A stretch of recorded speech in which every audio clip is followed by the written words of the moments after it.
Welcome back friends. Welcome to selection Bharat. और आज हम जो पॉलिटी की सीरीज चल रही थी उसमें हम डिस्कस करेंगे ये डीपीएसपी को। ठीक है। तो जो डीपीएसपी हैं ये हैं पार्ट 4। इसका पहले हम कलर चेंज कर लेते हैं।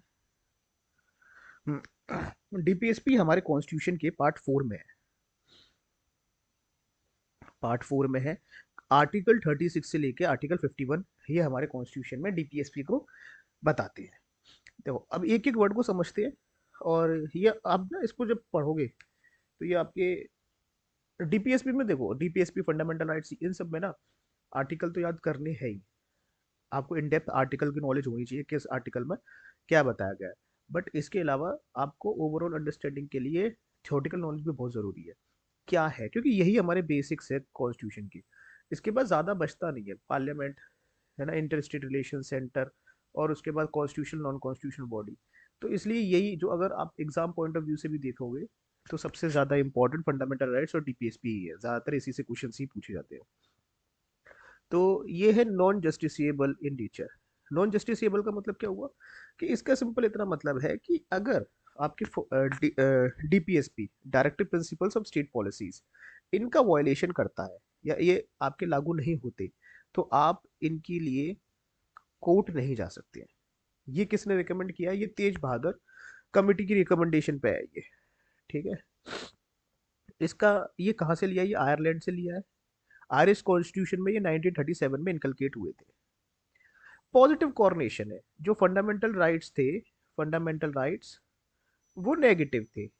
डीपीएसपी डीपीएसपी पॉजिटिव है। ये नेगेटिव क्यों है? ये फंडामेंटल राइट क्योंकि ये स्टेट के ऊपर बाउंडेशन क्रिएट करते थे कि आपको लगाना ही पड़ेगा। फंडामेंटल राइट्स सबके लिए कंपलसरी है और आपको उसकी फ्रीडम देनी पड़ेगी। बट डीपीएसपी के लिए कोई पॉजिटिव कॉर्नेशन नहीं है।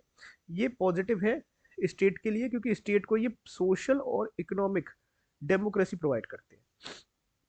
वेलफेयर स्टेट बनाने के लिए देते हैं, इंक्लूसिव ग्रोथ के लिए है ये। वेलफेयर स्टेट मतलब सबकी समान ताकत हो, सब एक साथ ग्रो करे, है ना वो। अच्छा, ये प्रिकॉशंस है पंचायत राज इंस्टीट्यूशन का मतलब डीपीएसपी से ही कहीं ना कहीं निकल के डीपीएसपी से ही निकल कर आपके पंचायती राज शुरू हुआ है। ठीक। ये फंडामेंटल गवर्नेंस है।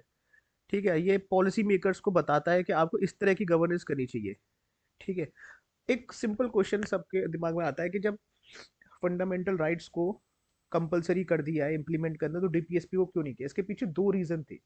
पहला रीजन तो ये था कि जब देश आज़ाद हुआ तो देश के पास पैसा बहुत कम था। तो हर चीज़ इम्प्लीमेंट करना, लॉ बनाना मुश्किल था क्योंकि उस समय रिसोर्सेज की कमी थी। तो हमारे कॉन्स्टिट्यूशन मेकर ने सोचा कि आने वाली जो जनरेशन है, हमारे पॉलिटिशियंस है, जनता है, वो इसे इम्प्लीमेंट करेगी। दूसरा रीजन ये था कि ये सारे जो पॉलिटिकल, ये आप डायरेक्ट प्रिंसिपल देखोगे, ये जरूरत की चीज है ना। तो जनता को ये मिलेगा कि अगर मान लो कोई भी पॉलिटिशियन या कोई पार्टी उनकी ये चीजें फुलफिल नहीं करेगी तो उनको इलेक्शन में जिताएगी नहीं। बट उनको ये थोड़ी पता था कि हम तो जाति के नाम पे सबको सिलेक्ट करेंगे। ये नोबल फीचर है। ये नोबल फीचर है। ये सोल ऑफ द कॉन्स्टिट्यूशन है। ये किसने बोला? ये डॉक्टर अंबेडकर साहब ने बोला है। ये कौन सा ऐसा कॉन्स्टिट्यूशन है, ये किसने बोला? गार्विन ऑस्टिन ने बोला है। ये सब आ जाता है किसने क्या बोला है। कॉन्स्टिट्यूशनल इंस्ट्रक्शन देते हैं ये जो डीपीएसपी इंस्ट्रक्शन देते हैं, किसको देते हैं? लेजिस्लेचर को, एग्जीक्यूटिव को, और एडमिनिस्ट्रेटिव ऑफ स्टेट को। ठीक है। मतलब सारी जो आपकी अथॉरिटीज है उन्हें इंस्टीट्यूट करती है कि भाई तुम्हें ये सब करना चाहिए। ये नॉन जस्टिसेबल है। नॉन जस्टिसेबल मतलब आप जुडिशरी के पास नहीं आते। नॉन सेल्फ एग्जीक्यूटरी मतलब अपने आप इम्प्लीमेंट होगी। पार्लियामेंट को इनके लिए लॉ बनानी पड़ेगी। नॉन एनफोर्सेबल है मतलब ये ऐसा नहीं है कि अपने आप इन्फोर्स हो जाएंगी। इसके लिए लॉ बनाना पड़ेगा। लॉ बनाने के बाद ही ये एनफोर्सेबल है, तभी आप कोर्ट जा सकते हो उस लॉ के रिगार्डिंग ये इम्प्लीमेंट नहीं हो पाया। जैसे गवर्नमेंट का implement DPSP by legislative action, आप इनके लिए रिगार्डिंग लॉ बना सकते हो। अभी हम पढ़ेंगे कि अलग अलग लॉ बनाई है, जैसे वर्क प्लेस पे वुमेन सेफ्टी को लेके पॉश एक्ट, ये सब बनाया है। इंस्ट्रूमेंट ऑफ इंस्ट्रक्शंस है ये इससे article, sorry, government of India 1935 से ये इंस्पायर्ड है। अब देखते हैं कि किस इन्फ्लुएंस क्या रहा इसके पीछे। Influence on constitution maker behind the sanction of DPSP. DPSP लाने के पीछे का उनका इन्फ्लुएंस क्या था? सबसे पहला तो भाई यही था, गवर्नमेंट ऑफ इंडिया एक्ट 1935, उससे इंस्ट्रूमेंट ऑफ इंस्ट्रक्शन वहां से ये इम्प्लीमेंट हुए, तो कि उस चीज दे रखी, तो उन्होंने सोचा कि हमें भी कुछ ऐसा ही लेना चाहिए अपने कॉन्स्टिट्यूशन में, तो डीपीएसपी ले लिया। Division of rights of an individual two category, जो भी समान नागरिक है भारत का, उसकी दो कैटेगरी में राइट्स है, एक तो जस्टिसिएबल है, मतलब आप कोर्ट जा सकते हो, ये हो गए फंडामेंटल। एक नॉन जस्टिसिएबल है, वो डीपीएसपी। ये रिकमेंडेशन किसने दिया? ये दिया B N Rau, constitutional adviser थे, ठीक है। जाहिर सी बात है आयरिश कॉन्स्टिट्यूशन से लिया। इसमें गांधी और सोशलिस्ट और लिबरल तीनों फिलोसफीज हैं, ठीक है।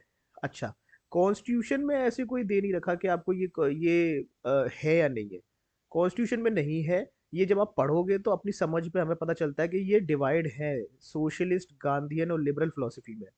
सप्रू कमेटी थे, उन्होंने बोला कि जस्टिसेबल और नॉन जस्टिसेबल राइट्स होने चाहिए, उन्होंने भी एक रिकमेंडेशन दी थी, तो ये भी एक इम्प्लीमेंट आता कि हाँ भाई, इस सप्रू कमेटी ने भी पहले बोल रखा है तो हमें करना चाहिए कुछ, है ना।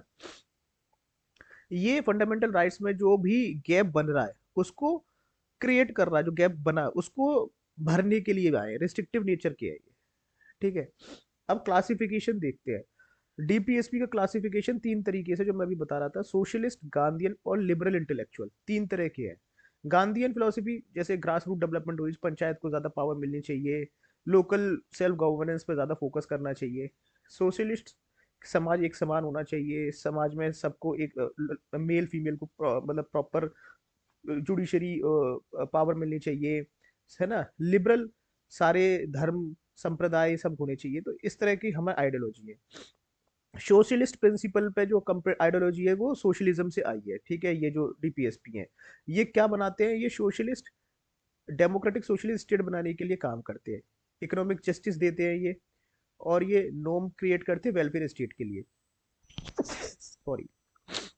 गांधीयन प्रिंसिपल्स, गांधीयन प्रिंसिपल्स ये कंस्ट्रेंट करते हैं गांधी जी की आइडियोलॉजी पे, जो उन्होंने नेशनल मूवमेंट के दौरान फुलफिल की थी, ये बताई थी या लोगों को इम्प्लीमेंट करी थी कि भाई उनकी गांधी जी की फिलोसफी पे है ये सब। सॉरी। लिबरल इंटेलेक्चुअल लिबरलिज्म के ऊपर डिपेंड ये इनकलकेट है सारा।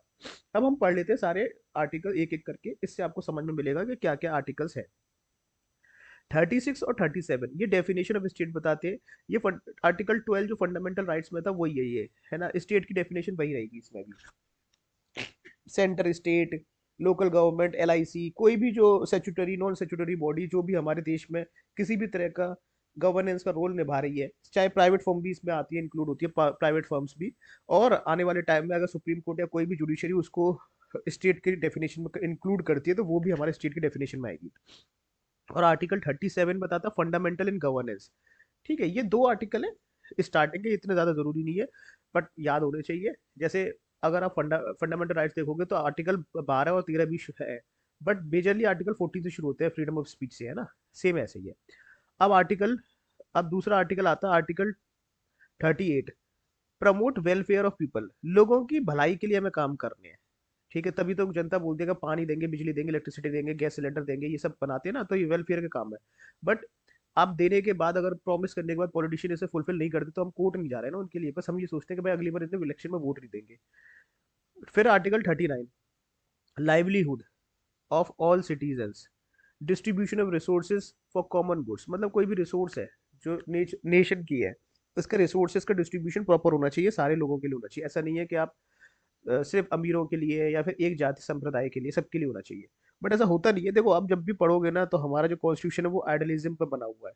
अगर हमारे कॉन्स्टिट्यूशन के सारे जो पैरामीटर है वो अगर 90% भी फुलफिल हो जाए ना ग्राउंड लेवल पे, तो देश अपने आप तरक्की कर जाएगा, चाइना को भी बीट कर सकते हैं हम। बट प्रॉब्लम क्या है कि लिखा बहुत अच्छा है, सुनहरे शब्दों में बड़े बड़े अच्छे वादे लिख दिए, पर ग्राउंड लेवल पर उसका होता कुछ नहीं है। Article 39, article 39A, equal opportunity for promoting justice, free legal aid for poor. जैसे पहले क्या आता था कि जो न्याय है सबके लिए नहीं मिल पाता था, जो अमीर है जिनके पास पैसा है वो तो जाते थे जल्दी जल्दी सुप्रीम कोर्ट हाई कोर्ट पहुंच के अपना ले लेते थे। गरीब आदमी अभी भी 70-70 साल, 17-17 साल, 18-18 साल केस के चक्कर काट रहा है। फिर उसके पास जो लीगल एड्स है, जैसे वकील की फीस हो गई, ये सब देने के लिए नहीं था, तो फिर कोर्ट ने शुरू किया कि आप, अगर आपके पास वकील नहीं है तो कोर्ट खुद से आपको एक लीगल एडवाइजर प्रोड्यूस करेगा आपके लिए। ठीक है, जैसे अब PIL का सिस्टम शुरू हुआ उसके बाद कि अगर गवर्नमेंट आपको किसी भी चीज़ से प्रॉब्लम है और कोई आपकी सुनवाई नहीं कर रहा, तो आप डायरेक्ट कोर्ट में PIL डाल सकते हैं। ऐसे ही फिर सुप्रीम कोर्ट या अदर जुडिशरी ने भी ये इम्प्लीमेंट किया कि सुओ मोटो लेने लगे कि अगर कोई आपके, जैसे अभी कुछ ये दिल्ली में डॉग्स के लिए इश्यूज हो रहे थे, तो सुओ मोटो ही तो लिया था सुप्रीम कोर्ट ने। तो ऐसे ही धीरे धीरे लीगल एड को आगे बढ़ाने की कोशिश की जा रही है। अब आता है article 40, organisation of village panchayat as a unit of self government. ये गांधीयन फिलोसफी पर बेस्ड है ना, कि भाई हमें पंचायत को प्रमोट करना चाहिए ताकि वहाँ जो लोकल लेवल पे सेल्फ गवर्नमेंट हो जाए। Article 41, secure of life of right of work, मतलब सबको काम करने का अधिकार होना चाहिए, एजुकेशन होना चाहिए, पब्लिक असिस्टेंस होना चाहिए अनएम्प्लॉयमेंट में, ओल्ड एज में लोगों की हेल्प मिलनी चाहिए, सिक और डिसेबल्ड के लिए भी हेल्प होनी चाहिए। तो ये भी गांधीयन फिलोसफिकल बेस है। ठीक है, अभी आगे भी डिफरेंशिएट किया है मैंने, जस्ट इन ह्यूमन कंडीशन होनी चाहिए वर्क और मैटरनिटी लीव को, रिलीफ को लेके। स्टार्टिंग में क्या था कि तुम लड़का लड़की दोनों, मतलब मेल और फीमेल दोनों अगर 10 घंटे काम कर रहे हैं तो मेल की सैलरी ज्यादा थी। लोगों ने हमेशा ही औरत को हमेशा नीचे नजर से देखा कि भाई ये, इनके पास फिजिकल कैपेबिलिटी नहीं है, दिमाग नहीं है इतना, ठीक है, एजुकेट नहीं है, तो इनको क्या ही पैसा दे। तो हमेशा ही उसके साथ डिस्क्रिमिनेट हुआ, और अभी भी हो रहा है।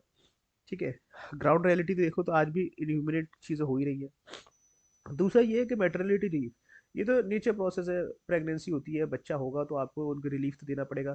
बट आज भी ऐसा काफ़ी सारे गवर्नमेंट की तरफ से जो सरकारी जॉब है उनमें तो ऐसे प्रॉब्लम है नहीं, उन्हें तो मिलती है गवर्नमेंट लीव आराम से। बट प्राइवेट सेक्टर में आज भी हो रहा है कि अगर पता है कि फीमेल है, मैरिड है, होने वाले टाइम में अगर प्रेगनेंसी हो सकती है तो 3-4 महीने की इन्हें पेड विदाउट लीव देनी पड़ेगी, तो या मैटरनिटी लीव देनी पड़ेगी। तो लोग ज़्यादातर अवॉइड ही करते हैं फीमेल एम्प्लॉयज़ को लेना, आज भी ऐसी कंडीशन है। तो हमारे देश में सच में कुछ बेहतर हो नहीं पा रहा है। 43, secure work, living veg, social and cultural opportunity, promote cotton industry. ये भी गांधी फिलोसफी पे है कि जो MSME है, जो मतलब लोकल लेवल पे इंडस्ट्रीज गए, कॉटन इंडस्ट्रीज मतलब जो छोटी इंडस्ट्रीज है जो पर्टिकुलर उसी रीजन की इंपॉर्टेंट है, उसी रीजन में फल फल रही फूल है, तो उनको और प्रमोट करना चाहिए, कल्चर को प्रमोट करना चाहिए, लिविंग वेज बढ़िया होनी चाहिए। 43A, 43A है secure participation of workers in management of industries. मतलब वही मैनेजमेंट पार्टिसिपेशन होना चाहिए, क्योंकि देखो आप जब भी देखो ब्रिटिश काल से ही जो लेबर लॉ है या लेबरर है उनकी कभी नहीं सुनी गई, तो लेबर यूनियन बनी। तो इसीलिए हमारे हम भी चाहते हैं कि हमारे वर्कर्स का पार्टिसिपेशन मैनेजमेंट में होना चाहिए, ताकि मैनेजमेंट और वर्कर दोनों फुलफिल हो सके, दोनों की ही लाइफ और वर्क बैलेंस हो सके। Autonomous function, professional management, cooperative societies बनने का होना चाहिए। Article 444, uniform civil code for citizen, ये थोड़ा इंपॉर्टेंट है, आजकल बड़ी कंट्रोवर्सी में चल रहा है। ठीक है, बीजेपी गवर्नमेंट आई थी तो उसने बोला था हम UCC इंप्लीमेंट करेंगे, बट अभी हुआ नहीं है। जहाँ गोवा में है और अभी उत्तराखंड ने भी इंप्लीमेंट किया, उत्तराखंड के इंप्लीमेंट की रिपोर्ट भी आई है। तो ये सब है UCC, मतलब कि आपके जो सिविल लॉ है, सिविल राइट्स है, शादी ब्याह, बच्चे पैदा करना, बच्चों के एजुकेशन और मैरिज, डिवोर्स, प्रॉपर्टी राइट, ये सब सेम होना चाहिए। बट मुस्लिम्स के है नहीं है ना, उनका वो सरिया लो के तहत चलते, तो ये बड़ा कंट्रोवर्सी में चलता रहता है। Article 45, early childhood care education for all children until age of 6, 6 साल तक के लिए सबको केयर और चाइल्ड मिलना चाहिए। ये किस पे ऐड किया था, ये किया है 2008 2002 के 86 कॉन्स्टिट्यूशनल अमेंडमेंट में ये इम्प्लीमेंट किया है कि सबको 6 साल से कम के बच्चों को चाइल्डहुड अर्ली चाइल्डहुड केयर और एजुकेशन फ्री मिलना चाहिए, और ज़रूरी मिलना ही चाहिए। Article 46, promotion of education economic interest of SC ST and weaker section. अभी एक और न्यूज आई है, सुप्रीम कोर्ट ने ना, पहले थे से था बट एक बार और रिवाइव किया है कि जो भी रिजर्व कैटेगरी का बंदा है, जैसे इस तरह से समझो, 100 सीट है किसी एग्जाम के लिए, 60 आपकी रिजर्व कैटेगरी की है, 40 अनरिजर्व की जनरल कैटेगरी की है ना। रिजर्व कैटेगरी और जनरल कैटेगरी फॉर एग्जाम्पल मान के चल लेते हैं अभी हम इसी को ना। अगर मान लो कोई 60% है, इसमें कोई रिजर्व कैटेगरी का बंदा है और वो जनरल कैटेगरी के कट ऑफ को क्लियर कर गया, तो अब वो इसमें नहीं, अब वो जनरल कैटेगरी के साथ ही फाइट करेगा। तो अब जनरल कैटेगरी वालों का ये पॉइंट है कि भाई तो फिर हमें सीट कहाँ मिलेगी, हमारी तो वैसी सीट कम है, 50% रिजर्वेशन का कोटा होना चाहिए, बट फिर भी अलग अलग स्टेट में वो कोटा आगे बढ़ गया है। तो ये सब चीज़ें चल रही हैं, और जो वीकर सेक्शन है और अह, जो रिजर्व कैटेगरी के, वो बोलते हैं हमें अभी तक वो मिला ही नहीं है, प्रॉपर रिप्रेजेंटेशन नहीं मिल पा रहा। तो ये अभी भी हमारे लिए एक बड़ा थ्रेट है कि भाई कैसे इसको इम्प्लीमेंट करें एजुकेशन और गवर्नमेंट जॉब्स में या रिजर्व में, कैसे हम इसको इम्प्लीमेंट करें सही से। Rising level of nutrition living standard of living and prohibit the consumption of intoxicate drugs and drinks. मतलब ये है कि दारू शराब ये सब जो टॉक्सिक है, स्टैंडर्ड लिविंग अच्छी हो, इंटॉक्सिकेशन से दूर रहे और न्यूट्रिशन लेवल बढ़े। इसी के लिए जैसे गुजरात हुआ, बिहार हुआ, और भी स्टेट्स ने बिहार ये अल्कोहल को बैन किया है। बट जैसा हमें दिखा, बैन करने से कोई प्रॉफिट नहीं हुआ, बैन करने से ऐसा नहीं हो लोगों की लाइफस्टाइल बदल गई हो। तो ये अभी के सिनेरियो में तो बैन करने से कुछ इनपुट अच्छा लगा नहीं। हाँ, हम उसके उसको रोकने का या फिर कुछ और इम्प्लीमेंटेशन कर सकते हैं और लॉ निकाल सकते हैं। Article 48, organise agriculture animal husbandry model on model lines. 48A1, protection and improve environment and safeguard forest. वो तो सब काट रहे हैं, ठीक है, तो अब क्या ही बच रहा है। अब जैसे अरावली का इशू चला था, इतना ज्यादा अरावली का चला, बिहार में दे दिया अडानी ग्रुप्स को, गुजरात में दे दिया। तो ये सब बड़े इश्यूज हैं जो ये बोला ना लिखे हुए हैं कि ये करो वो करो, बट हो कुछ नहीं। अभी दूसरा, अभी कल की न्यूज में ही आया है कि गवर्नमेंट ने अंडमान निकोबार के जो सबसे रिमोट आइलैंड है वहां पे रिफाइनरी बनाने के लिए, प्लांट बनाने के लिए वहाँ के काफी सारे जंगलों को कटवाने की वो दे दिया है। 49, protect every monument place and historical interest. सारे मॉन्यूमेंट हो, और लड़ाई उन्हीं की चल रही है। हिंदू कह रहे हैं कि हमारे मॉन्यूमेंट है, मुस्लिम कह रहे हैं हमारे मॉन्यूमेंट है। लड़ाई उसी में, यही तो मेज लड़ाई चल रही है ना, हिंदू मुस्लिम की। वो उसको तोड़ रहे हैं तो मस्जिद निकल रही है, मस्जिद को तोड़ रहे हैं तो कुछ और निकल रहा है। और जो बचे हैं उन पे लोग लिखाते हैं। तो ये हमारी एक ड्यूटी भी है, हमारा राइट भी है, हमारा पॉलिसी भी है डीपीएसपी में कि भैया हम अपने मॉन्यूमेंट्स को सब प्रोवाइड प्रोटेक्शन देनी चाहिए। Separation of judiciary from executive. और 51, promote international peace and security to maintain justice and harmony. But हमारे यहाँ कहाँ इंटरनेशनल पीस हो रहा है? जो फॉरनर वो आते हैं, पार्टिसिपेंट्स आते हैं, उनके साथ रेप हो रहा है, ईव टीजिंग हो रही है, उनके साथ मिसबिहेव हो रहा है। ठीक है, हम अपने देश के ही लोगों के साथ सही बिहेव नहीं कर रहे, दूसरों के साथ क्या ही कर रहे हैं। अब आते हैं, हम इसको डिवाइड किया है हमने तीन पॉलिसीज पे। जैसे सोशलिस्ट प्रिंसिपल है, ये सोशल इकोनॉमिक जस्टिस देने का काम आता है। Article 38, social order promote welfare of the people, ये इसके लिए। Article 39, equal pay for equal work और prevention of concentration of wealth, कि भाई हर एक आदमी पे सारा वेल्थ नहीं होना चाहिए। बट अभी हमारे देश में क्या हो रहा है, के शेप इकोनॉमी है। रिच और भी ज्यादा रिच हो रहे हैं, पुअर और भी ज्यादा पुअर हो रहा है। तो हमारी अगर सच में देखा जाए ना, अगर हमारे देश से अडानी अडानी और 10 जो ऊपर फोर्ब लिस्ट के हैं इन्हें हटा दिया जाए, अंबानी अडानी बजाज बिरला इन सबको, टाटा, इनको हटा दिया जाए, तो हम बहुत ज्यादा पुअर इकोनॉमी में हैं। हम अफ्रीकन इकोनॉमी से भी खराब है। ठीक है, लाइवलीहुड सबको सेम होने चाहिए। Article 41, right to work education public assistance, ये सब मिलना चाहिए। आर्टिकल 42, जस्टिस और ह्यूमन कंडीशन मिलनी चाहिए वर्क की। ठीक है। आर्टिकल 43, वेजेस और जो कंडीशन है वर्कर की वो सही होनी चाहिए। ये सोशलिस्ट प्रिंसिपल पर काम कर रहा है। अब आते हैं गांधीजियन प्रिंसिपल पे। Gandhian principle article 40, village panchayat और सेल्फ गवर्निंग यूनिट होनी चाहिए। आर्टिकल 43, कॉर्पोरेट इंडस्ट्रीज को बूस्ट करने की बात कर रहा है। आर्टिकल 46, एजुकेशन और economic interest of S C S T and weaker section की बात हो रही है। आर्टिकल 47, एल्कोहल कंजम्पशन को बैन करने की बात हो रही है और पब्लिक हेल्थ को इंप्रूव करने की बात हो रही है। Article 48, protection of cattle and prohibition of cow slaughter, cow को रोकने की, गौ हत्या रोकने की बात हो रही है इसमें। ठीक है। अब आते हैं लिबरल इंटेलेक्चुअल और इंटरनेशनल प्रिंसिपल्स। ठीक है। आर्टिकल 44, भाई यूनिफॉर्म सिविल कोड होना चाहिए, सारे धर्म संप्रदाय के लोगों के लिए एक ही सिविल कोड होना चाहिए। Article 45, free and compulsory education मिलनी चाहिए। ठीक है। आर्टिकल 48 का ए, एनवायरनमेंट फॉरेस्ट और वाइल्ड लाइफ को प्रोटेक्शन मिलनी चाहिए।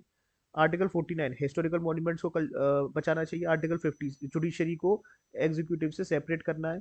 और आर्टिकल 51, इंटरनेशनल पीस और इंटरनेशनल लॉ की रिस्पेक्ट करना है। ये तो सारे हो गए आपके सारे डीपीएसपी क्या रहे। अब इसमें डीपीएसपी फंडामेंटल राइट्स में सेम क्या है? सेम तो चीजें ये हैं कि सबसे पहली चीज तो है कि ये दोनों ही बोरो किए गए हैं।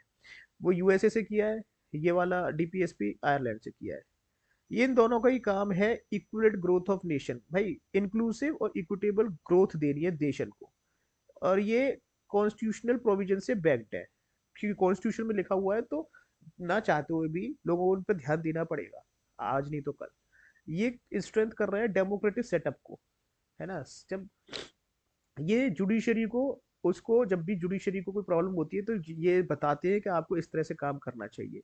कॉन्स्टिट्यूशनलिटी ऑफ एक्ट में हेल्प करते हैं। ये आर्टिकल 3 और आर्टिकल 4 में है, जो कि सोशल कॉन्शियसनेस पे वर्क कर रहा है कॉन्स्टिट्यूशन मेकिंग वालों को हेल्प करने के लिए। क्रिटिसिज्म क्या रहा है इसका? सबसे पहला तो वही नॉन जस्टिसेबल है। नॉन जस्टिसेबल का मतलब है कि आप कोर्ट नहीं जा सकते। दूसरा, कि ये सब्जेक्ट ऑफ इंटरप्रिटेशन है। चीजें सही नहीं, एकदम सही से नहीं लिख रखी, ठीक है, वेग लिख रखा है। तो अब क्या है कि जो भी वक्त के साथ चीजें बदलती है तो उसको इंटरप्रिटेशन बदल जाता है।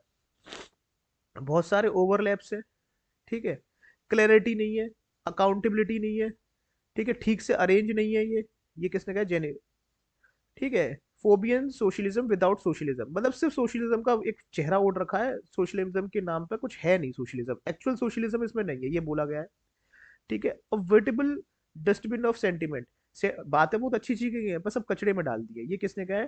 टीटी कृष्ण मंचारी ने। मैनिफेस्टो है एम्स का और एस्पिरेशन का, ये किसने कहा है? केसी वियरवन ने। ये सब कौन है? ये कॉन्स्टिट्यूशनल मेकर्स थे, कुछ कुछ कॉन्स्टिट्यूशनल एडवाइजर थे, कुछ कॉन्स्टिट्यूशनल एनालिस्ट थे उस समय के, जिन्होंने हमारा कॉन्स्टिट्यूशन बनने के बाद पढ़ा और उन्होंने अपने अपने कमेंट्स दिए कि क्या क्या हुआ है, क्या सही है, क्या गलत है। A cheque on a bank payable only when the resource of a bank permit, K T Shah. मतलब चेक है बट जैसे आपके पास चेक आप लेके गए, बैंक को दिया, तो बैंक को पैसे देने पड़ेंगे, है ना, ये एक रूल है।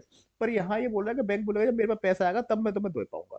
तो ये इस तरह का बोलने की कोशिश की गई है। अब डीपीएसपी को ध्यान में रखते हुए कुछ कुछ आर्टिकल्स इंप्लीमेंट किए देश में, कॉन्स्टिट्यूशन में बनाए गए, जैसे आर्टिकल 335। इसमें बोला गया है कि एसटी और एससीओ के लिए कॉन्स्टेंटली मेंटेनेंस की जाएगी और एफिशिएंसी दी जाएगी, ठीक है। आर्टिकल 350 ए ये बोल रहा है कि मदर टंग में प्राइमरी एजुकेशन की जाएगी और बिलोंगिंग लिंग्विस्टिक और माइनॉरिटी ग्रुप को हेल्प किया जाएगा अपनी चिल्ड्रन को एजुकेशन में। तो ये एक तरह से कि भाई आपकी जो लोकल कल्चरल है उसको बचाने की बात की है। आर्टिकल 335 में बोला कि Hindi language by union to promote the spread of Hindi language, ठीक है, may a medium of expression and element in compose culture. ये भी लैंग्वेज भी हमारा देश में बड़ा प्रॉब्लम आ रही है जब से देश आज़ाद हुआ है, क्योंकि स्टार्टिंग में आंध्र प्रदेश पहला देश स्टेट बना था लिंग्विस्टिक बेस पे, और आज भी देखो आप महाराष्ट्र में केसेस आ रहे हैं कि मराठी बोलो नहीं रुकोगे, कर्नाटका में बोल रहे हैं कि कन्नड़ बोलो। अब ये तो देखो हो नहीं सकता कि एक आदमी 10 लैंग्वेज सीख सके। तो हमारे देश के जो कॉन्स्टिट्यूशन में उन्होंने 3 लैंग्वेज फॉर्मूला अप्लाई किया था कि देखो, हिंदी इंग्लिश तो 2 कंपलसरी लैंग्वेज रहेंगी, ताकि आप हिंदी में और इंग्लिश में कम्युनिकेट कर सको। और थर्ड लैंग्वेज आपकी स्टेट की नेटिव लैंग्वेज रहेगी। तो जैसे आप इंग्लिश में नहीं बात कर सकते हो तो हिंदी में बात कर लो। बट जो साउथ इंडियन स्टेट है उनको 3 लैंग्वेज फॉर्मूला कभी पसंद नहीं आया। उनका कहना है कि भाई हम क्यों सीखे हिंदी, आप मेजोरिटी में ज्यादा हो इसलिए हम हिंदी सीखे, आप कन्नड़ सीख लो, आप तमिल सीख लो, या इंग्लिश सीख लो। तो ये हमारे देश में, जब मुझे जितना समझ में आ रहा है इतने साल पढ़ने और पढ़ाने के बाद, कि इट्स ऑल अबाउट विल। हमारे देश में नेशनलिज्म, देशभक्ति सिर्फ नाम के लिए है। 26 जनवरी और 15 अगस्त वाले दिन याद आता है, बाकी किसी को कुछ याद नहीं है। अगर सब एकजुट होके एकता के साथ चीजें इंप्लीमेंट करना चाहे तो देश को सुपर पावर या विश्व गुरु बनाने में 5 साल से ज्यादा का टाइम नहीं लगेगा। बट हम लोग आज भी डेवलपमेंट में बात नहीं करते, एजुकेशन पे बात नहीं करते, है ना, हम अपने गलत पॉलिटिशियंस पे बात नहीं करते, हम करते धर्म पे बात, संप्रदाय पे बात, लैंग्वेज पे बात। हम बात करते हैं लड़कियों के छोटे कपड़ों पे, हम बात करते हैं सीरियल्स पे, मूवीज पे। हमारी देशभक्ति सिर्फ चीजों से जुड़ी हुई है, भावनाओं से नहीं। तो ये चीजें गलत है। चलो छोड़ो, ये सब में आते हैं। फिर ये non enforceable by low court है, ठीक है। तो ये फाउंडेशन है और वेलफेयर सोसाइटी का फाउंडेशन बनाता है, पॉलिसी मेकर्स को हेल्प करता है, जुडिशियल इंटरप्रिटेशन में हेल्प करता है कि भाई सुप्रीम कोर्ट हाई कोर्ट को जब भी कोई प्रॉब्लम होती है तो ये इंटरप्रिटेशन में हेल्प करता है, और प्रमोट सोशल हार्मोनी, ठीक है, और एनवायरमेंटल प्रोटेक्शन की भी ये बात करता है। तो देखो ये रहा आज का सेशन। लाइक कीजिए, शेयर कीजिए, सब्सक्राइब कीजिए, कमेंट कीजिए, और प्लीज आप अपने जो थॉटफुल व्यूज हैं आप बताइए कि कैसा लगा आपको। Thank you very much.